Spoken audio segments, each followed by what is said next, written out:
Thank you, Madam Deputy Speaker. Yeah. Circuses are no place for wild animals.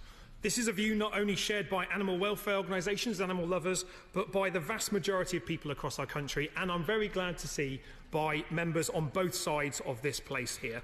Banning wild animals in circuses is something that, as the Minister has said, Labour started before we lost power in 2010. Madam Deputy Speaker, that's the reason why Labour will be supporting this bill today.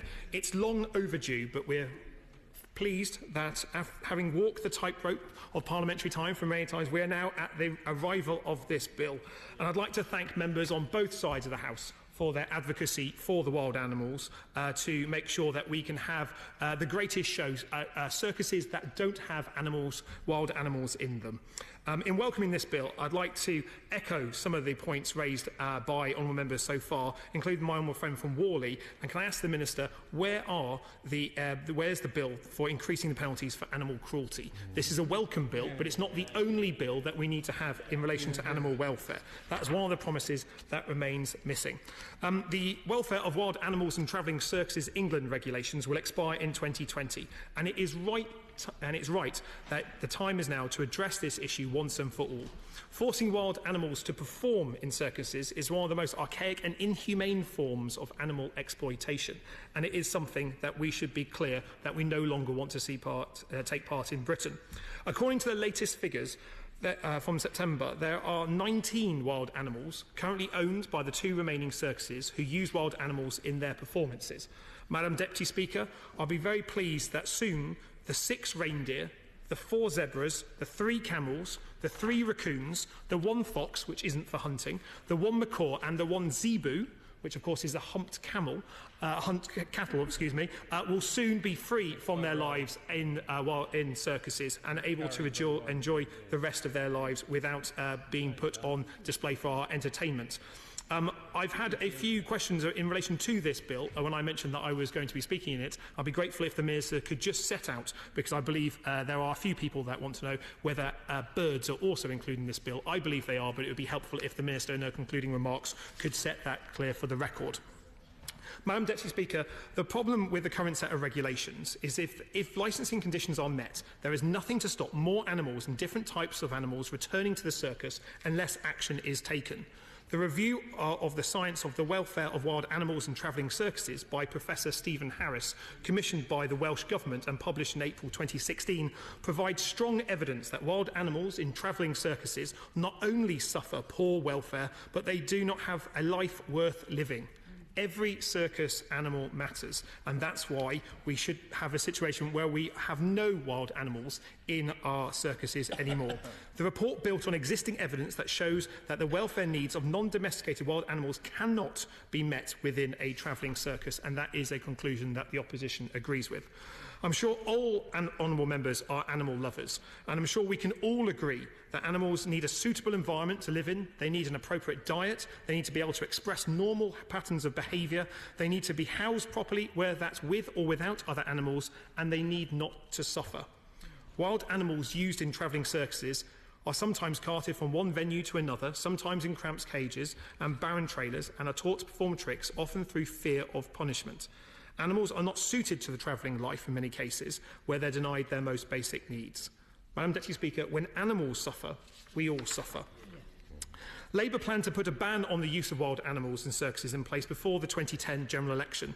The draft legislation had been prepared and already been consulted on, with a substantial majority of respondents in favour of a ban. While we are pleased that there is finally parliamentary time for this crucial and urgent bill, it's disappointing that we have now been overtaken by no fewer than 30 countries worldwide in banning the use of wild animals in circuses. And I'm grateful for my honourable friend from Bristol, who set out just how many EU member states have also banned the use of wild animals in circuses, which shows just how paltry the government's line that our EU membership prevented that from taking place was. I thank my honourable friend for that intervention, and I think she is right. There have been many times where our membership of the European Union have been used as a reason not to do something, when in fact actually that's not true. And I think in many cases the government already has the powers to change the law for the better, and we should be using those powers to do so and not finding excuses not to do that. So I'm grateful for that intervention. Madam Deputy Speaker, the previous Labour government published a draft Wild Animals and Circuses Bill in 2013, but did not make time for it to become law, sadly. Despite a 2015 manifesto commitment to implement the ban, the government has also, up to now, failed to introduce the necessary law during the last Parliament. The government has been dragging its feet for far too long, and I'm glad that the new minister in his place has been able to bring forward this bill. But every day that this bill has not been put in place, there have been wild animals in circuses. Wild animals in circuses in Britain, in England, who shouldn't have been there. Wild animals that should have been free to enjoy themselves on the other side of life in the circus. And that is something that the government's inaction can never take back. Now, this ban has been on the to-do list for many years. When out celebrating the re-election of Plymouth's Labour Council last week, the leader of the council, Tudor Evans, told me about the then very controversial measure to ban wild animals in circuses visiting Plymouth back in 1991, when I was only 11. He said that Plymouth City Council wanted to do this, but they didn't have the powers to do that. But they discovered they had the powers to ban animals in theatres, and so they did. And this caused an immediate controversy, with the performance of the Two Gentlemen of Verona at the Theatre Royal demanding the use of a dog. Apparently, the show went on without the dog, and circuses will go on without wild animals. And that is a lesson that we should all be very, very proud of. Now, the Minister has mentioned that other countries have led the way in introducing a ban on wild animals already. Scotland has introduced a ban, and Wales are introducing a ban this year. Can I ask the Minister what's happening in Northern Ireland in introducing a ban on wild animals? Because while there's no executive there, it's hard for some of the rules that we are passing in this place to be applied in Northern Ireland. So I'd be grateful if that could be set out so there are no animals in Northern Ireland wild animals able to be used in circuses there. Can I also ask the Minister about the robust transition that needs to take place? There must be no unintended consequences or when this ban comes into effect. The British Veterinary Zoological Society has highlighted the potential concerns around the guidance that would be given regarding the future of wild animals currently within circuses. There must be a robust transition process in place that ensures their animal welfare. Now, I'm grateful for the answer the Minister gave my fellow South West MP, the chair of the EFRA Select Committee, ensuring that all the animals will be rehomed in a good way.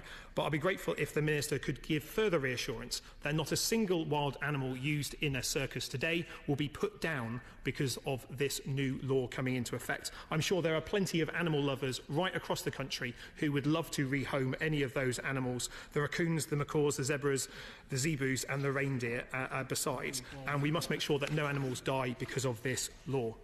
Now, turning now to unintended consequences, we're looking forward to scrutinising this bill in committee and will be considering what amendments to bring forward to clarify how this bill will work in practice, so there are no loopholes that a coach and horses, a zebu, a camel or a raccoon can be driven through. For example, the bill in its current form and without a clear definition of the term circus, there could be confusion with the Animal Welfare Licensing of Activities Involving Animals England regulations from 2018, which is about the use of snakes that are not commonly domesticated but are under the control of humans, so would fall into both areas. Circuses could say they have a licence under the LAIA regs and operate as a travelling exhibition if the term circus remains undefined. And I'm grateful for the contribution by the member for Brighton Pavilion and Poplar and Limehouse that set out that concern. I think there is a need to tighten that definition, and I'd be grateful if the Minister would look favourably on attempts by the opposition, and indeed I suspect even members of his own benches, to do that. The opposition will also be exploring powers to enforce the ban on wild animals in circuses, about what powers there will need to be to seize animals in circuses if ones are used after this ban comes into place, what powers courts should have to disqualify offenders from keeping animals if there is repeat offending, what power of entry should be extended to constables and appointed inspectors, and what additional support the government is giving to the National Wildlife Crime Unit in terms of extending their funding. Now, there's only 12 officers in the National Wildlife Crime Unit, so that's nearly one officer per each wild animal in a circus today, but it's very important that their excellent work continues after their current funding round comes to an end. I'd be grateful if the Minister could set out what plans the government has to extend that funding. Now, there is never enough animal welfare. We need to make sure that we are giving a voice to the animals because they don't have one themselves. And that's why it's right that across this House, on both sides of this House, we have heard interventions in support of greater animal welfare. I'm very pleased to be a Labour MP, and Labour is the party of animal welfare. From bringing forward the Landmark Hunting Act in 2004 to protecting domestic animals under the Animal Welfare Act of 2006, Labour has always placed the welfare of animals high on the policy agenda. I note the honourable member for Wrexham asked about an all-encompassing animal welfare bill. If the government chooses not to introduce one of those, he only needs to vote for a Labour government, because it is our policy commitment to introduce a broad animal welfare bill to ensure that all animals are protected based on our animal welfare plan that has been published and consulted upon. Labour fought for animal sentience to be part of the EU withdrawal bill, but sadly this was voted down by government, hopefully to return in a full sense. At a European level, Labour has helped secure better welfare standards for battery hens and chickens and tightened the way on the transport of live animals. It's a record that my party can be rightly proud of, but it is also a record that requires us to constantly ask for better, to support the animal welfare wherever those animals may be, both in the UK and abroad, and that is something that my party, and I believe members from across this House, will continue to do so.